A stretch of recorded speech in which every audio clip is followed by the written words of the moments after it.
People at the back, can you hear me clearly? Okay, good. Have you ever held a question in mind for so long that it becomes part of how you think? Maybe even part of who you are as a person? Well, I've had a question in my mind for many, many years, and that is, how can you speed up learning? Now, this is an interesting question because if you speed up learning, you can spend less time at school.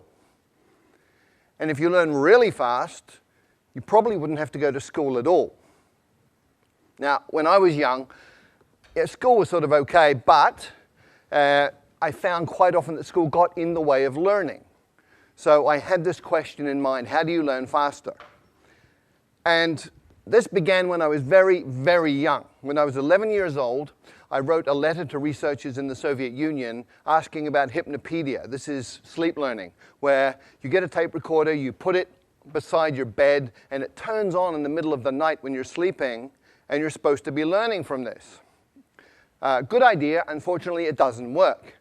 But hypnopedia did open the doors to research in other areas, and we've had incredible discoveries about learning that began with that first question.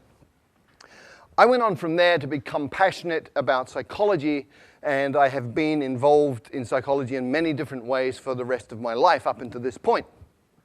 In 1981, I took myself to China, and I decided that I was going to be native level in Chinese inside 2 years. Now, you need to understand that in 1981, everybody thought Chinese was really, really difficult and that a Westerner could study for 10 years or more and never really get very good at it. And I also went in with a different idea, which was taking all of the conclusions from psychological research up to that point and applying them to the learning process. What was really cool was that in 6 months I was fluent in Mandarin Chinese, and it took a little bit longer to get up to native. But I looked around and I saw all of these people from different countries struggling terribly with Chinese. I saw Chinese people struggling terribly to learn English and other languages. And so my question got refined down to, how can you help a normal adult learn a new language quickly, easily, and effectively? Now, this is a really, really important question in today's world. We have massive challenges with environment. We have massive challenges with social dislocation, with wars, all sorts of things going on. And if we can't communicate, we're really going to have difficulty solving these problems. So we need to be able to speak each other's languages. This is really, really important. The question is, how do you do that? Well, it's actually really easy. You look around for people who can already do it. You look for situations where it's already working, and then you identify the principles and apply them. It's called modeling, and I've been looking at language learning and modeling language learning for about 15 to 20 years now. And my conclusion, my observation from this is that any adult can learn a second language to fluency inside 6 months. Now, when I say this, most people think I'm crazy. This is not possible. So let me remind everybody of the history of human progress. It's all about expanding our limits. In 1950, everybody believed that running 1 mile in 4 minutes was impossible. And then Roger Bannister did it in 1956, and from there it's got shorter and shorter. 100 years ago, everybody believed that heavy stuff doesn't fly, except it does, and we all know this. How does heavy stuff fly? We reorganize the material using principles that we have learned from observing nature, birds in this case. And today, we've gone even further. So you can fly a car. You can buy one of these for a couple of $100,000 US. We now have cars in the world that fly. And there's a different way to fly, which we learned from squirrels. So all you need to do is copy what a flying squirrel does, build a suit called a wingsuit, and off you go. You can fly like a squirrel. Now, most people, a lot of people, I wouldn't say everybody, but a lot of people think they can't draw. However, there are some key principles, 5 principles that you can apply to learning to draw, and you can actually learn to draw in 5 days. So if you draw like this, You learn these principles for 5 days and apply them, and after 5 days you can draw something like this. Now I know this is true because that was my first drawing, and after 5 days of applying these principles, that was what I was able to do. And I looked at this and I went, wow! So that's how I look like when I'm concentrating so intensely that my brain is exploding. So anybody can learn to draw in 5 days. And in the same way, with the same logic, anybody can learn a second language in 6 months. How?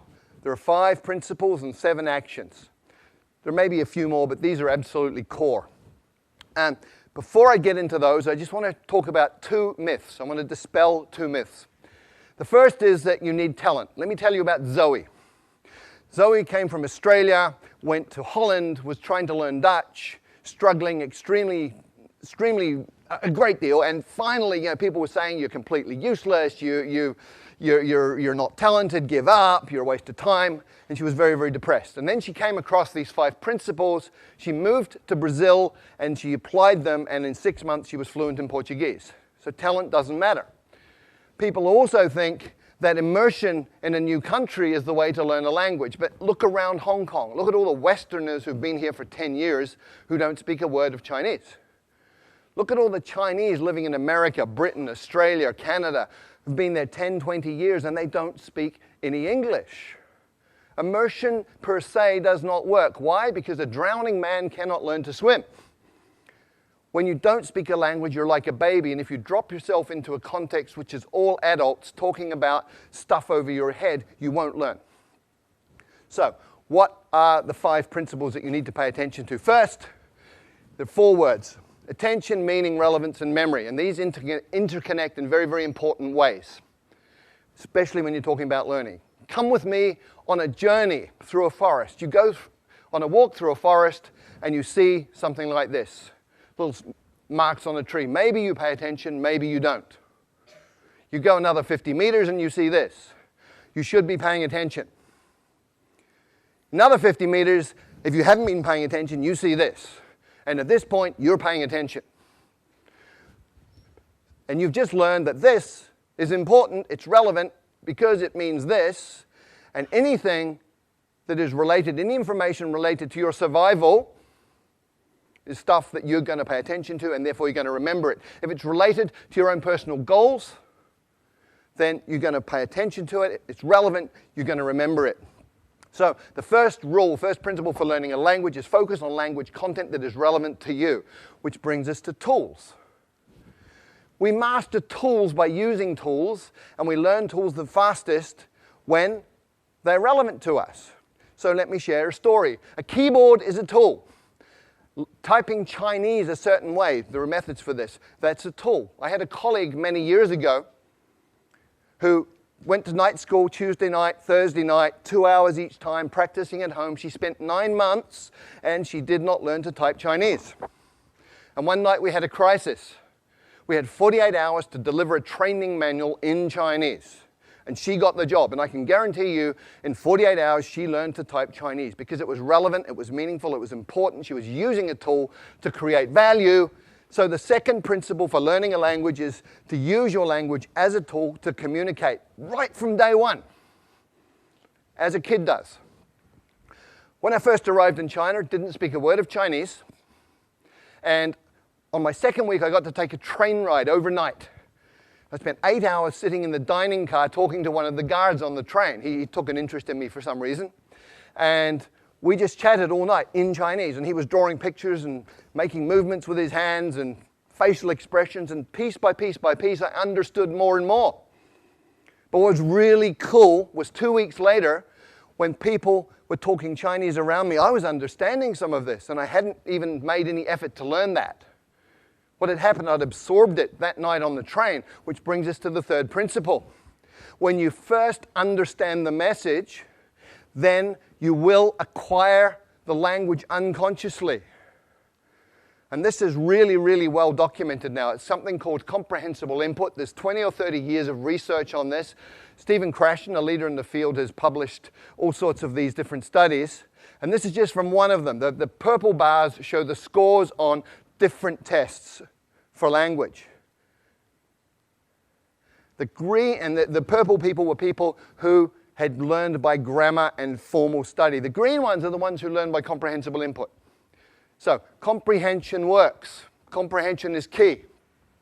And language learning is not about accumulating lots of knowledge.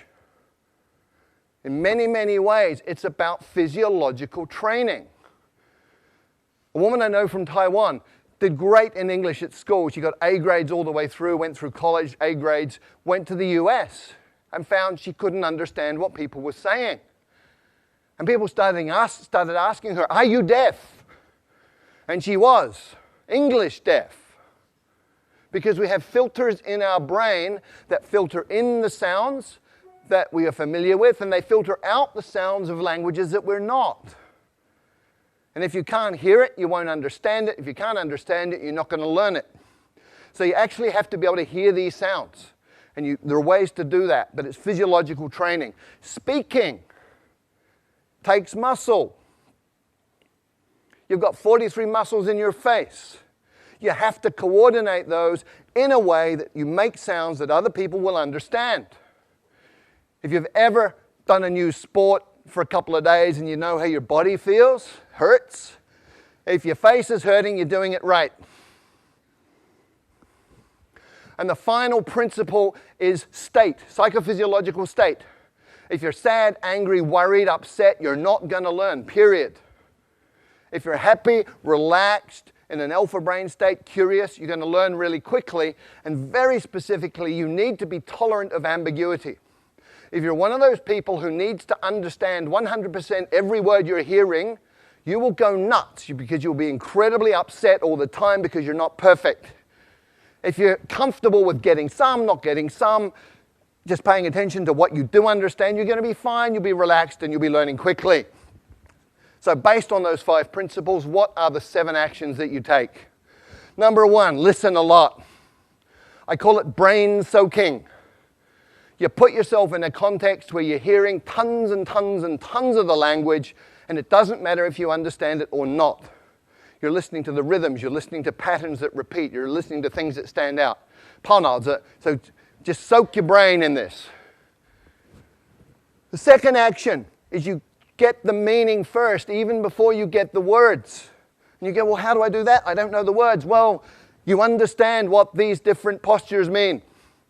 Human communication is body language in many, many ways. So much body language.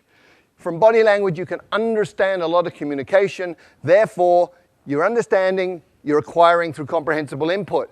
And you can also use patterns that you already know. If you're a Chinese speaker of Mandarin and Cantonese and you go to Vietnam, you will understand 60% of what they say to you in daily conversation because Vietnamese is about 30% Mandarin, 30% Cantonese.